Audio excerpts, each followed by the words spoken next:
আফাতুমিনুনা বিবাযিল কিতাবা ওয়া তাকফুরুনা বিবাদ। আল্লাহ তাআলা বলেন, সুবিধা যেখানে ভালো লাগে এখানে তোমরা মানো, আর যেখানে সুবিধা লাগে না এখানে মানতে চাও না। তাহলে তোমরা যদি ঈমানের দাবি করো, আল্লাহকে, আল্লাহর হুকুমকে মানো, আল্লাহর প্রতি ঈমান মানে আল্লাহর হুকুমের প্রতি ঈমান আনো, তাহলে ইয়া আইয়ুহাল্লাযীনা আমানু উদখুলু ফিস-সিলমি কাফা, পরিপূর্ণভাবে মানো। এই ব্যাপারে একটা ঘটনা খুব চমৎকার কোরআনে কারীম আল্লাহ তাআলা বলেছেন সূরা হুজরাতের মধ্যে। মদিনার বাইরে একদল গ্রাম্য মানুষ, এদেরকে আরবি ভাষায় বলা হয় বদ্দু। এরা আরবের বাকিদের একদল মানুষ মদিনায় এসে আল্লাহ রাসূলের কাছে ইসলাম গ্রহণ করেছে। ইসলাম গ্রহণ করার পরে তারা মদিনায় থেকে যাওয়ার সিদ্ধান্ত নিয়েছে। মদিনায় কিছুদিন থাকার পরে, কিছুদিন পর পরে এই দাবি নিয়ে যায় আল্লাহর রাসূলের কাছে, ওই দাবি নিয়ে যায়, এই সুবিধা, ওই সুবিধা, ওই সুবিধা, সুবিধার জন্য পাগল। তাদের ভাবনা এমন ছিল, মনে হয় যেন তারা ইসলাম গ্রহণ করে আল্লাহ তার রাসূলের প্রতি অনুগ্রহ করছে। চিত্রটা এমন যে হুজুর আমরা তো ইসলাম গ্রহণ করেছি, আমাদের এটা দেন, আমাদের ওইটা দেন, ওইটা দেন।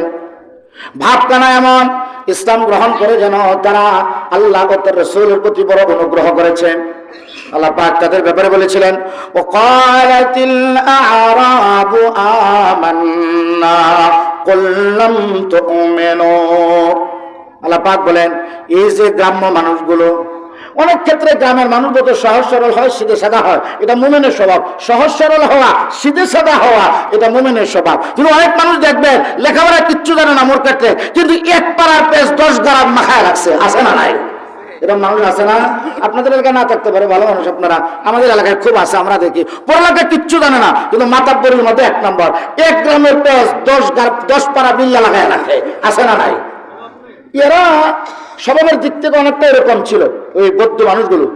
এদেরকে কোরআনের ভাষায় বলা হয় আরাবি, এদেরকে বলা হয় বৌদ্ধ। গ্রাম্য এই দল, তারা আইসা আল্লাহ রাসূলের কাছে বারবার বলতো আমরা ইসলাম গ্রহণ করছি, আমাদের এটা দেন, ওইটা দেন, ওইটা দেন। আসলে তারা ইসলাম গ্রহণ করে নাই, তারা মুসলমানদের সুবিধার পরিচয় নেওয়া, কিছু মাতাব্বরি, কিছু নেতাগিরি, কিছু সুবিধা, কিছু আদায় করার জন্য মুসলমান পরিচয় দেয়। আসলে এদের অন্তরে ঈমান নাই, কথা ঠিক কিনা বলে? আল্লাহ এদের ব্যাপারে বলছিলেন, হ্যাঁ ভাই আপনি তাদেরকে বলুন করলাম তুমিনু, তোমরা ঈমান আনো নাই, বরং বলো কুলু আসলামনা। কে বলতেছেন? আল্লাহ তাআলা। বরং তোমরা বলো, বাহ্যিকভাবে তোমরা আমাদেরকে কালেমা পড়ে মুসলমান পরিচয় দিয়েছো। মদিনার মুসলমান যারা মদিনায় চিহ্নিত মুনাফিক ছিল, এরাও কোনোদিন নামাজ ছাড়তো না। মদিনায় যারা চিহ্নিত মুনাফিক, আব্দুল্লাহ ইবনে উবাই ইবনে সালুল মদিনার মুনাফিকদের সর্দার, নাম কি? আব্দুল্লাহ ইবনে উবাই ইবনে সালুল, মদিনার চিহ্নিত মুনাফিকদের সর্দার। এদের যারা ছিল মুনাফিকদের চিহ্নিত দল, এরাও নামাজ ছাড়তো না, হুজুরের পিছনে গিয়ে জামাতে নামাজ পড়তো, কিন্তু এদের কাছে ঈমান ছিল না, এরা মুনাফিক। আল্লাহ তাআলা স্বয়ং এদের নাফাকের কথা জানায় দিচ্ছেন, মুনাফিক হিসেবে চিহ্নিত ছিল। তো এরা যখন আসতো, আয়েশা ইসলামের এই পরিচয় দিয়া নানান সুবিধার জন্য হুজুরকে পরেশান করে, আল্লাহ তাআলা বলেন, নবী আপনি এদেরকে বলেন লাম তুমিনু, তোমরা ঈমান আনো নাই, বরং এ কথা আপনি বলেন কুলু আসলামনা। এদেরকে বলেন যে এরা বাহ্যিকভাবে ইসলাম গ্রহণ করেছে, অন্তরের মধ্যে যেভাবে বলুন, হে নবী লাম ইয়াদখুলুল ঈমানু ফি কুলুবিকুম, এদের অন্তরের মধ্যে ঈমান ঢুকে নাই, ঈমান ঢুকে নাই, ঈমান ঢুকে নাই। কে বলেন? আল্লাহ। আমার আসতে বলেন, ফেরেশতারা শুনে আলে রাত থেকে ঘুরে গেছে। কে বলতেছেন এই কথা? আরো জোরে বলেন। আল্লাহ পাক বলেন লাম ইয়াদখুলুল ঈমানু ফি কুলুবিকুম, এদের অন্তরের মধ্যে ঈমান ঢুকে নাই, ঈমান প্রবেশ করে নাই। প্রিয় ভাইরা, আল্লাহ সুবহানাহু ওয়া তাআলা তার হাবিবকে দিয়ে কালেমা দাওয়াত দিলেন, আর মক্কার সাধারণ মানুষেরা ইসলাম গ্রহণ করতে লাগলো। ঈমান তো আল্লাহর কাছে এমন দাম, একজন মুমিনের দাম আল্লাহর কাছে সারা দুনিয়া যা কিছু আছে তার চাইতে সবার বেশি। সুবহানাল্লাহ। একজন সাধারণ ইমানদার, ইমানের তবকা আছে, কয়েকটি তবকা আছে ইমানের। ইমানদারদের আল্লাহ তাআলার কাছে অনেক দাম। যারা তাদের ইমানকে খাঁটি করে, যাদের ইমানের সাথে শিরক মিশ্রিত নাই, যাদের ইমানের সাথে আর কাউকে আল্লাহর সিফাত ও আল্লাহর জাতের সাথে শরীক করে না, এমন একজন সাধারণ ইমানদারের দামও আল্লাহর কাছে সবচেয়ে বেশি। আল্লাহু আকবার বলেন। এটি দুনিয়াতে সবচেয়ে দামি জিনিস। এই কথাটা কেন বলতেছি? আল্লাহ আয়াতে কারিমার মধ্যে বলছিলেন, ইয়া আইয়ুহাল্লাযীনা আমানু হাল আদুল্লুকুম আলা তিজারাতিন তুনজিকুম মিন আযাবিন আলীম। ও ঈমানদারেরা, আমি তোমাদেরকে এমন একটা ব্যবসার কথা বলে দিব, যে ব্যবসা তোমরা যদি করো, এটা দুনিয়ার ব্যবসা না, ঈমানের জন্য ব্যবসা। এই ব্যবসা যদি করতে পারো, এই ব্যবসার 1 নম্বর পুরস্কার হলো চিরস্থায়ী জাহান্নামের আগুন থেকে আল্লাহ তোমাদেরকে মুক্ত করে দিবেন। সুবহানাল্লাহ, নাজাত দিয়ে দিবেন। ইয়া আইয়ুহাল্লাযীনা আমানু, ঈমানদারের দাম। ঈমানদারের দাম বলতে গিয়ে কোরআনের একটা ঘটনা আপনাদেরকে শুনাই। ইসলামের প্রাক-প্রাথমিক জমানায় যখন রাসূল করিম সাল্লাল্লাহু আলাইহি ওয়াসাল্লাম দাওয়াত দিচ্ছেন, তখন হুজুর সাল্লাল্লাহু আলাইহি ওয়াসাল্লামের সঙ্গে তো যারা গরিব সাধারণ গোলাম তারাই মানতেছে, আর ধনীরা তো প্রভাবশালীরা তো আল্লাহ রাসূলের সামনে বাধার প্রাচীর তৈরি করছে। কিন্তু শত বাধার প্রাচীর দিয়েও আল্লাহর দ্বীনকে আটকাইতে পারে? জোরে বলেন, পারছে? আর জোরে বলেন, পারছে? আল্লাহ পাক বলেন, সব কাফেররা মিলে চাইছিল আল্লাহর এই দ্বীনের আলোকে নিভাইয়া দিবে। يريدون ليطفئوا نور الله بأفواههم والله متم نوره ولو كره الكافرون।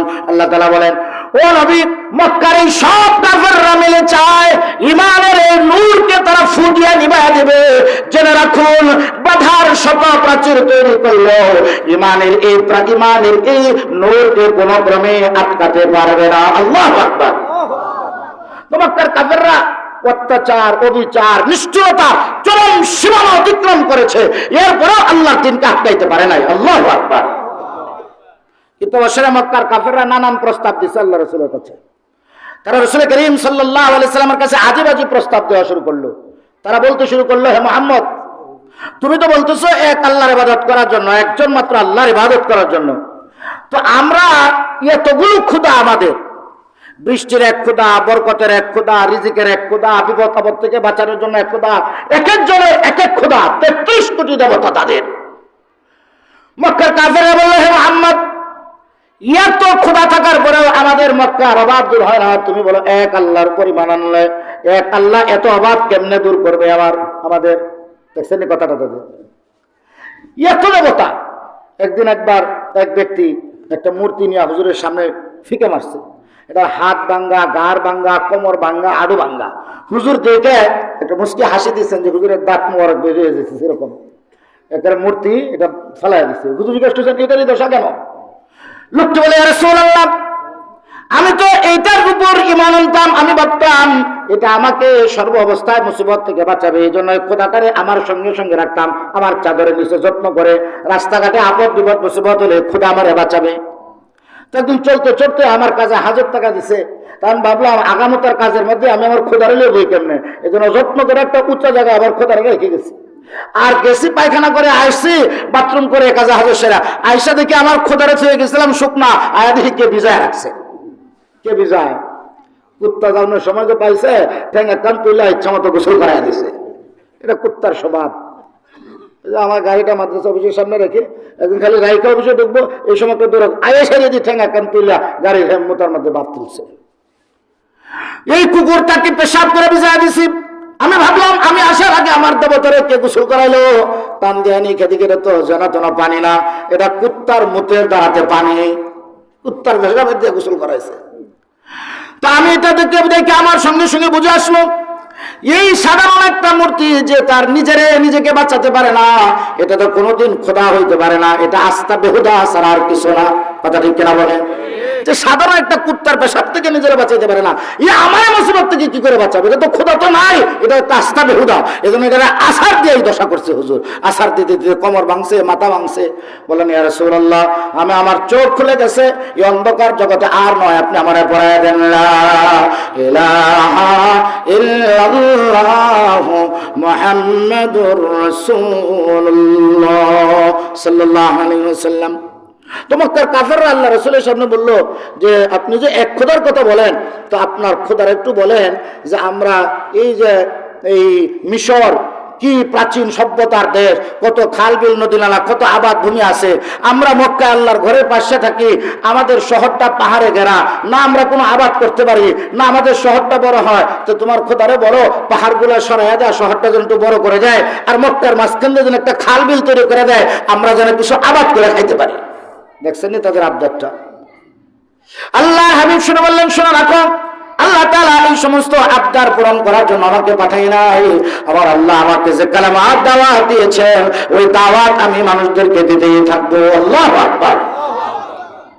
মক্কার কাফেররা নানান প্রকারের এমন সব আপত্তি কথা আনছে, যে সমস্ত কথা হুজুর ভ্রুক্ষেপ করেন নাই। এর মধ্যে মক্কার নেতৃস্থানীয়রা সবাই মিল্লা আল্লাহ রাসূলের কাছে এক প্রস্তাব নিয়ে আসছে। বলছে, হ্যাঁ মুহাম্মদ সাল্লাল্লাহু আলাইহি ওয়াসাল্লাম বলেন, সাল্লাল্লাহু আলাইহি ওয়াসাল্লাম, ইয়া ইবনু আব্দুল্লাহ, তোমার কাছে থাকে কারা? আমরা তোমার কথা কখন শুনবো? তোমার দরবারে থাকে গোলাম, কালো কৃষ্ণাঙ্গ, গরিব, মিসকিন। তোমার সাথে কথা বলার জন্য আমাদের তো উপযুক্ত পরিবেশ নাই। সুতরাং তুমি তোমার দরবারে বসার জন্য আমাদেরকে উপযুক্ত পরিবেশ করে দাও। আমরা যখন বলবো তখন তোমার এই গরিব, গোলাম সাহাবীরা কেউ আসতে পারবে না। তখন শুধু আমাদের সাথেই কথা বলবে, আর কাউরে এখানে আসতে দিতে পারবে না। এই শর্ত যখন দিল, আল্লাহ রাসূল নবুয়তের চিন্তা একটু চিন্তা করলেন, আচ্ছা মক্কার এই প্রভাবশালী নেতাদের মধ্য থেকে কেউ যদি ইসলাম গ্রহণ করে, তত দাওয়াতের জন্য কাজ করা বড় সহজ হবে। এই চিন্তায় হুজুর তো কোনো শর্তই মানেন না, মক্কার কাফেরদের এই শর্তটা মেনে নিলেন। কে মেনে নিয়েছেন? রাহমাতুল লিল আলামিন, নবুয়তের চিন্তা দিয়া, যে ঠিক আছে মক্কার প্রভাবশালীরা যখন আমার সাথে বসবে, চতুর্দিকে তারা বসে আমার সাথে কথা বলবে, তো আমার এই গরিব গুড়া সাহাবীরা তারা আমার কাছে আসবে না। এই শর্তে তারা আল্লাহ রাসূলের সাথে নতুন এই শর্তে হুজুরের দরবারে বসে হুজুর তাদেরকে দাওয়াত দেন। কিন্তু এরা তো আসলে দাওয়াত গ্রহণ করার উদ্দেশ্য না, উদ্দেশ্য হলো কোন সুযোগে কোন কথার পেছে ফেলে আল্লাহ রাসূলকে লাঞ্ছিত করতে পারবে, এটা হলো তাদের দান্দা। কয়েকবার এই দান্দা তারা করে আসছে। একদিন আল্লাহ রাসূল যাচ্ছেন চন্দ্রিমা রাত্রিতে, আবু জাহেলের সাথে তার সাংবাদিকরা আছে, ডাক দিয়া বলে, ও মুহাম্মদ, ওই যে আকাশের চাঁদ দেখা যায়, ওই চাঁদ যদি তুমি 2 টুকরা করতে পারো, তোমার দিন গ্রহণ করব। আল্লাহ রাসূল বলেন, আবু জাহেল বাস্তব বলছেন, সত্য বলছেন নাকি? আবু জাহেল বলেন, অবশ্যই সত্যই বলছি, বাস্তবই বলছি। আল্লাহ রাসূল বলেন, ঈমান গ্রহণ করবেন সত্য কথা? আবু জাহেল বলে, হ্যাঁ সত্য কথা। আল্লাহর হাবিব তার শাহাদাত আঙ্গুল উঠায়া আকাশের চাঁদের দিকে আঙ্গুল উঠায়া ইশারা করলেন। ইশারা করার সাথে সাথে ওই আকাশের চাঁদটা দ্বিখণ্ডিত হয়ে মক্কার 2 পাহাড়ের উপরে দীর্ঘক্ষণ পর্যন্ত